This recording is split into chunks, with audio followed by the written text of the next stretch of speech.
Hi everyone, this is Jim. Welcome to this Blitz chess postmortem video. This is a postmortem of my Blitz chess game number 37, where my opponent kicked off with e4 and I played the French defense. And he followed up with a very unusual move here, knight c3. And I continue with the normal French setup with d5. The other option would be to play c5. And this would transpose into what's called a knight c3 Sicilian. In a knight c3 Sicilian, I normally have my pawn on c5 and my knight on c6, and I don't move that pawn. So I'd be in a position I wasn't familiar with. So I decided to go ahead with the normal plan of d5. And after he takes and I take back, and he plays d4, you see we've transposed back into a normal position in the exchange variation of the French defense. So if we back up, I'll show you how we normally get there. Normally, white would play d4 here, variation, and black follows up with d5. Then the exchange variation is e takes d5. It's fourth most popular choice after the two knight moves, knight c3, knight d2, which is called the Tarrasch, e5, the advanced variation, or e takes d5, the exchange variation. And then if he plays knight c3 here, we end up in the same position as the game. So anyway, let's go back to the game. We were here. I took, he played there. Yeah, it was my turn, and I played knight f6. So let's go take a look at the opening book again. Knight f6, second most popular choice here. Maybe bishop b4 is a little more accurate. And knight f3, maybe he should be playing bishop g5. Okay. So we both missed, maybe not the most precise moves, but these are kind of normal moves. I get the bishop b4, and now he plays bishop e2, and we're out of the opening book, so let's just go look at the notation. And it's a pretty even game here, kind of a typical position out of the exchange French, which is why it's not played that much anymore as white, because it doesn't give white an edge in the opening, but it's perfectly playable. It's not like black has an advantage here or anything. It's just an even game. So castles and c5. So this is my attempt to kind of unbalance the position. I want him to play a3, and then I'll take his knight with my bishop and kind of mess up his pawns. And so that creates some elements of imbalance in the position. It creates a pawn structure that I'm familiar with because it arises in the Nimzo-Indian that I play a lot. He doesn't have to do that, of course. His other way of playing is to take the pawn on c5. I would take back with my bishop, and then this would be what's called an isolated queen's pawn position, and I'd be willing to play that way too. But he plays a3, so I take, and we get these this pawn structure here, and I go immediately with knight c6. And when he plays d takes c5, this is maybe not the best way to play, even though it seems like a free pawn. It's actually better to keep the pawns in the center. And these pawns over here, after he takes, these are just weak pawns, so he won't be able to hold on to all of them. So it's not like he's really winning a pawn. He's just transforming the structure a little bit, and it leaves him slightly weaker. So queen a5 was not the most accurate move there. Computer likes to move knight e4, immediately forking those two pawns and leaving this guy defended. The way I play it, I play queen a5, and then he plays bishop g5, and now this pawn is under attack, and the only guy defending it is the knight, and so white is threatening to take that knight. But I have the move knight e4 here, and things are okay. And after queen takes d5, I play knight takes c3. So maybe queen takes d5 was not the best move here. He could try maybe queen to d3 here. And then after I take that pawn, I'm going to win one of these pawns. He can try and find a square for his bishop. I guess the problem is the bishop has no good squares. Maybe it would not have made a difference. So knight takes c3 forks the queen and the bishop. After queen takes d5, the queen comes back, and then I take off that bishop because, well, it allows me to get my pawn back, but also it creates a position where we each have one bishop. When white has a bishop pair, he has a slight advantage. But now we each have one bishop. And the other interesting factor here is that the bishops are of opposite colors. So you might think bishop you may have heard that bishops of opposite color leads to drawish kind of games, but that's only true of the end game. Actually, in the middle game, and as long as there's any other piece around, even just a rook and a bishop, it's actually quite double-edged, because the bishop on the light squares here, for example, is unopposed by any piece of black's, except maybe the knight here. And so it gives black effectively an extra piece if he's attacking on the light squares. And the same is true, of course, for white. If white can arrange an attack on the dark squares, he's got an unopposed bishop, and it's like he has an extra piece.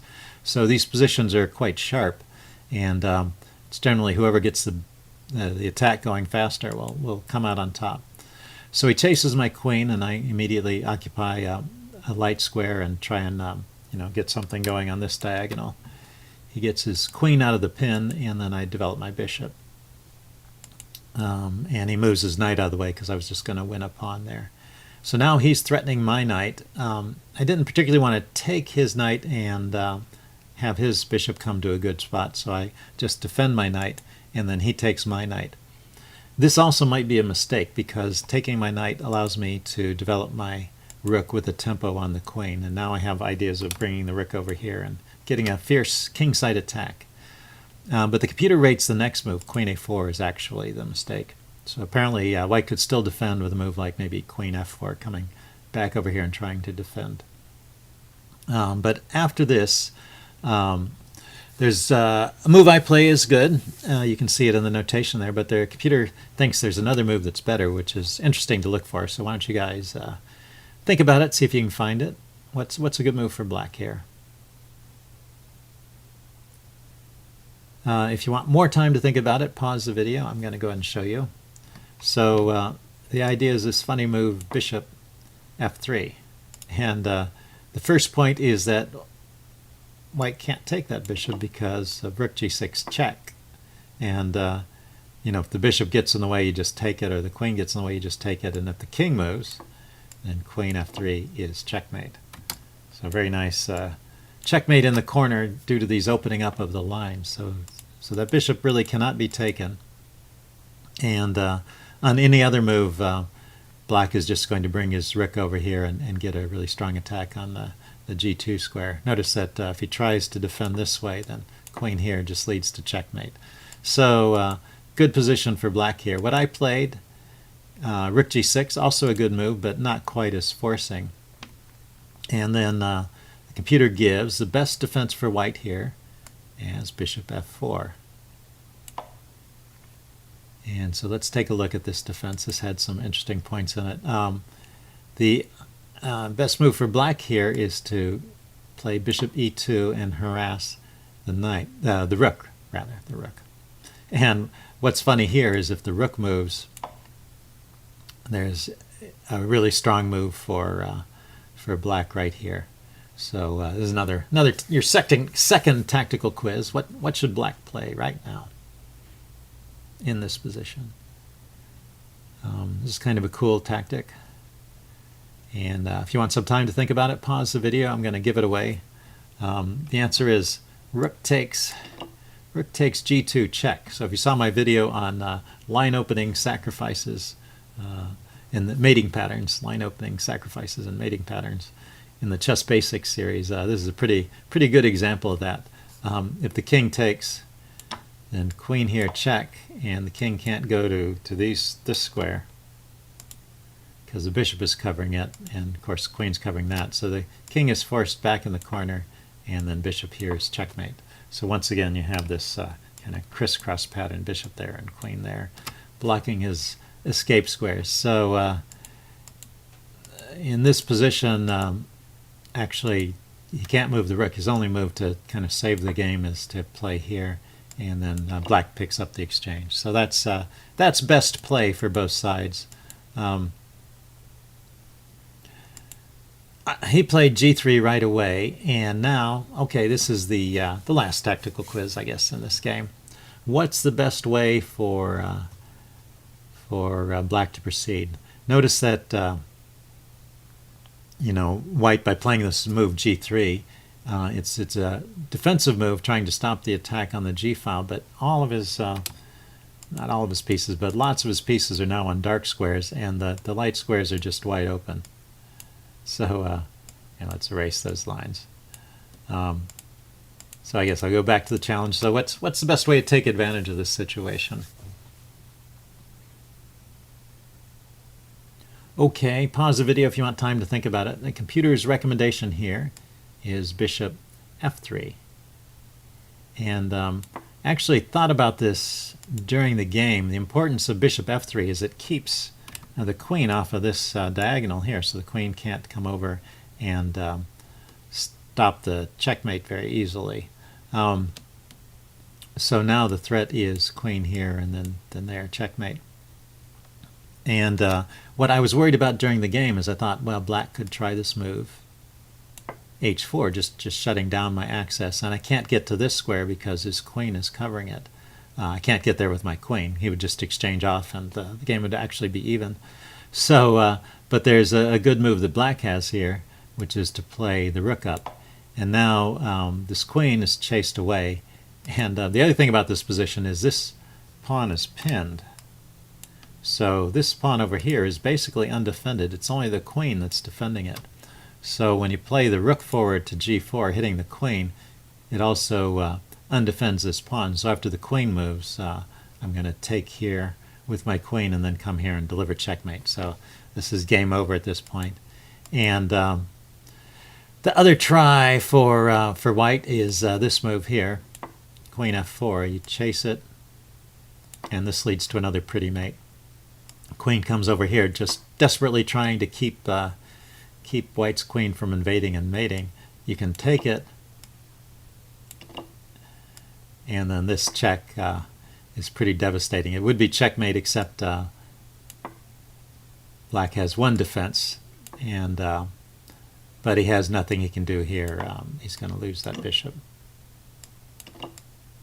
So he can buy himself some time and maybe escape with his king, but he's down a piece and he's going to lose the game. So that's the best way to play it. After g3, I didn't play bishop f3. I played bishop to h3 because, like I said, I was worried about this h4 move and I wanted to clamp down on that. So bishop h3, and now he can defend by putting his queen over here to f4, and then I just have to take the exchange. I'll have some material, but the game would continue. But he didn't notice the immediate threat. He played rook to d1, trying to activate his pieces and also to get away from the attack of the bishop. And I played queen to f3, and now there's no way to stop the checkmate. So at this point, he resigned. So cool game. I hope you guys learned something from that. I hope you enjoyed it. And if you have any comments, leave them in the section below, and I'll see you again soon. Bye.